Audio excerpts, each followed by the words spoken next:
Welcome back to Sibos TV, everybody. You're watching our mid-morning report. Right now, we're going to talk about the centralization of treasury functions. Now, a lot of corporate treasurers want this. They have a strong appetite for it, and some of them are starting to set up these shared service centers. Let's find out a little bit more about what we can expect to hear at the conference with regards to this topic and introduce our guests. We have quite a few to introduce you to. Let's start with Anita. She's the lady here that's closest to me. Anita Prasad is the General Manager of Treasury Capital Management at Microsoft. Next to her, Alawi Al-Shurafa is the Treasurer at Saudi Chevron. So from the corporate side, you two. Also with us, Michael Spiegel. He's the MD, Global Head of Trade Finance and Cash Management for Corporates at Deutsche Bank. And Faisal Lalani is the Head of Institutional and International at IIB Emirates NBD, and Daniel Flatt also joins us. He's the editor of the Corporate Treasurer. So nice to have you all with us. We've got corporates, we've got bankers, and we've got a journalist at the end to put this all in perspective for us. So let's start with you, Anita, from the corporate side. What are you doing to centralize your treasury functions? So I think from Microsoft's perspective, a very quick overview is that the company has always been mostly centralized in terms of treasury operations, and we manage 250 countries that we operate in and over 80 bank relationships through this process. And yet we do have a certain piece that's decentralized, which is really supporting our sales team for credit and collections work. And I think the only thing I would add is, when you think about this continuum of centralized versus decentralized, it's important to understand your business and what the needs may be. So centralizing everything may or may not be the right solution for everyone. What are the needs of Microsoft, and how does this centralizing of the functions help that? I think for us, a very important thing is to have visibility. And what we have talked about is, we think of this as a journey from visibility to mobility of cash, the ability to move it and centralize it, and then also driving business intelligence. So from that perspective, the centralized approach is core to what we do, and it really helps us answer the strategic questions of how much cash we have, where, and how we can utilize that money. What about at Saudi Chevron? I agree with Anita. I guess you really need to understand your business needs. See if centralization is a good fit, it's a good thing for you to do or not. What I really recommend for anybody who is considering centralization, using Swift Alliance, for example, as a product to integrate with their banking partners. Really understand the capabilities of your banking partners, their technical capabilities. I mean, try to set up like a surface level agreement with them before going in this adventure with them.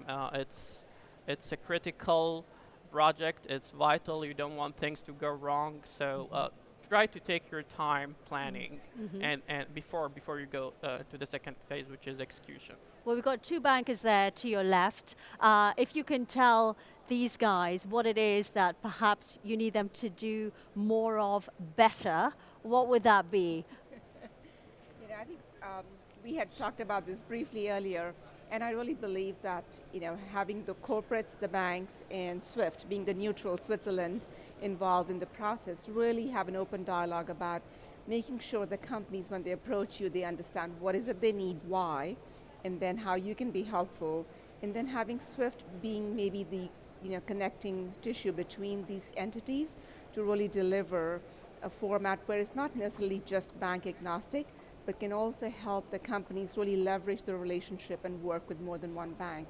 So that common platform is going to be very important.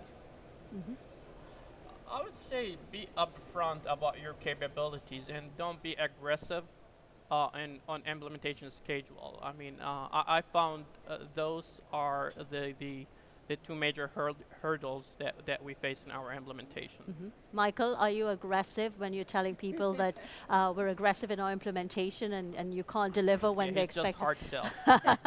We would never be aggressive, of course not. Right?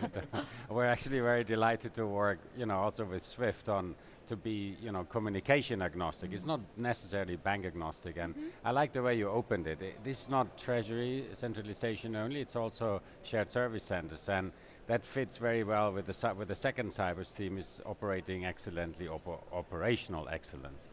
I totally agree that this is, you need to know what the bank can do. I would also say the banks need to understand and the corporates need to be very honest as to what they really want to accomplish, right? So it's a partnership, so go deep, have a discussion, and be honest also about your both sides' delivery capabilities and timelines. And I agree, don't be too aggressive on the implementation side from either side, but agree what you can do and then execute in a very disciplined way. Faisal? And beef up on technical capabilities. That's very crucial. I think there is always a tendency to try and oversell, but the fact is that treasurers should be very firm and understand exactly what they need and communicate that. And effectively ask the bankers to make sure that they are able to deliver that, whether you talk to your relationship with the salesperson or you're talking to the technical staff within the bank. It really depends on what's the level of sophistication, what your delivery requirements are, what geography you want to cover, where there are loopholes to look into. But it always makes a lot of sense to have a discussion around managing your centralization function as if you're ordering a new software. Effectively, you want to see the technical results, you want to understand the end game, and to the extent you can predict what your future delivery requirements are. Okay. Yeah? Daniel, you look at this from an industry-wide perspective. Tell us what some of the key trends that you've been finding that would be interesting for these guys to hear. Well, an interesting one that's come to my attention is a lot of treasurers and CFOs I speak to always start the journey not actually knowing exactly what they want, and also not knowing exactly what questions to really ask. It's absolutely right, yes, you have to ask the questions, but if you're not quite sure what your start point is, I think the journey after that's going to get very complicated. So don't rush, don't jump into things. If there are issues, isolate those issues, isolate the risks, operation, whatever it may be, and then just start asking lots of questions. Get a sense from the entire market, the bankers, the software vendors, what exactly can be done, and how long is it going to take, and how much is it going to cost? Okay. What are some of the questions as clients that you want your bankers to ask you? When you know, because I'm sure everybody that's worked in-house in a client and they have providers, they think, oh, these people just don't get my business. You know, what are some of the things, specific questions that you want them to ask you? I think for the banks to really be able to, slow down the process, we've all talked about not jumping in and really knowing what you want to do. So it's helpful for the banks to ask the question, what is it that you're trying to achieve? Rather than getting focused on a particular solution or a particular way of getting it done. So if you think about that big picture, and I think that's another theme at Sibos that we are hearing, you need to be focused on your operations. At the same time, you need to be able to lift your head up and look at the longer term horizon and see, where do I need to go? How does this step fit into it? And that's something that the banks can make sure that if you don't hear the treasurer talking about it, make sure they have time to think about it and look at the big picture before they jump to conclusions. Do you find, though, as bankers, is it going to be more helpful to you to not just have the corporate treasurer in the conversation, but actual people across the business that will help you do your jobs better? I mean, there's no doubt in my mind, and I think amongst the panel members, that you have to invest, right? If you want to improve operational excellence, you have to understand the process, not only one piece. So you have to go kind of very deep, end to end, ask open questions, and you need to understand, how the payables works, how it is interfaced in treasury, how receivables are managed, how the banking reconciliation work, what kind of ERP system there is, what kind of treasury management system there is. So it's neither only one person from treasury nor one person from the bank. You need to really understand each other. And in the end, it is an investment that will, pay back handsomely for both. And as bankers, how do you manage for corporates like Microsoft and some oil companies as well that have, they're in lots of different countries. So how do you manage that when they're trying to centralize as well? Effectively, the ability to help a bank to help a company centralizing is also dependent on what their own geographic footprint is.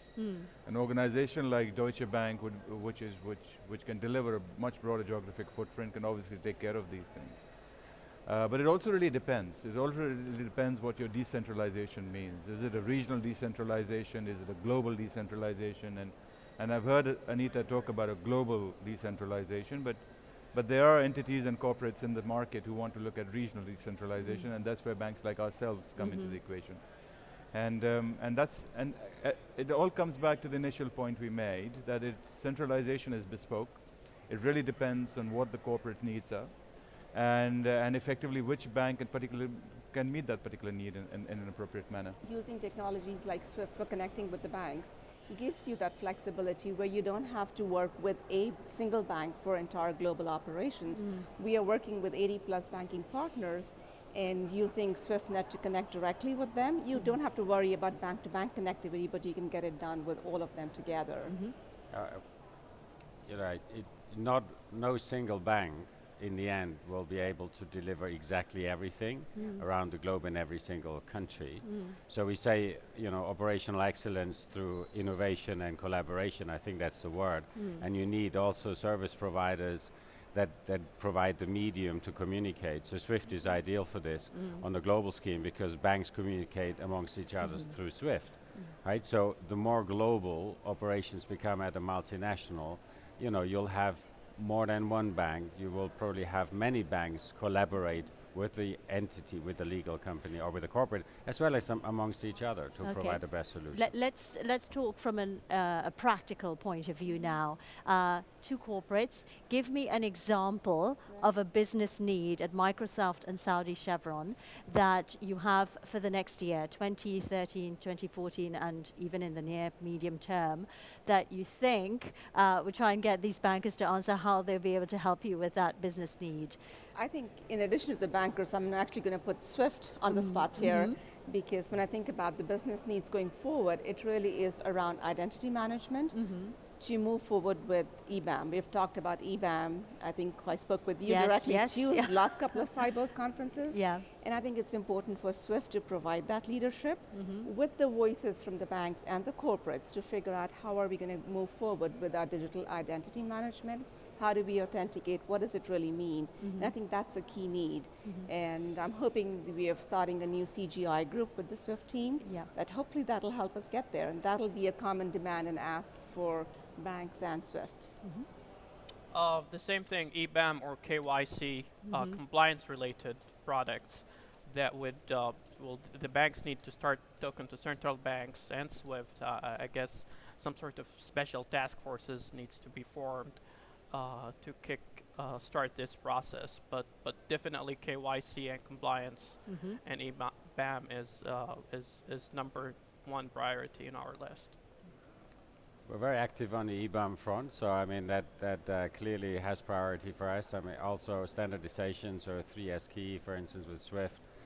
We need a global rollout, and we need to team up with the corporates to make sure that the more decentralized and fragmented regulations don't get in the way of operational excellence. Fragmented regulations tend to become more complicated the more emerging you go into. I mean, North America, EU tends to have very consistent regulations, but once you come into this region, GCC tends to have a consistent one, but South Asia, for example, doesn't have one, or East Asia doesn't have one.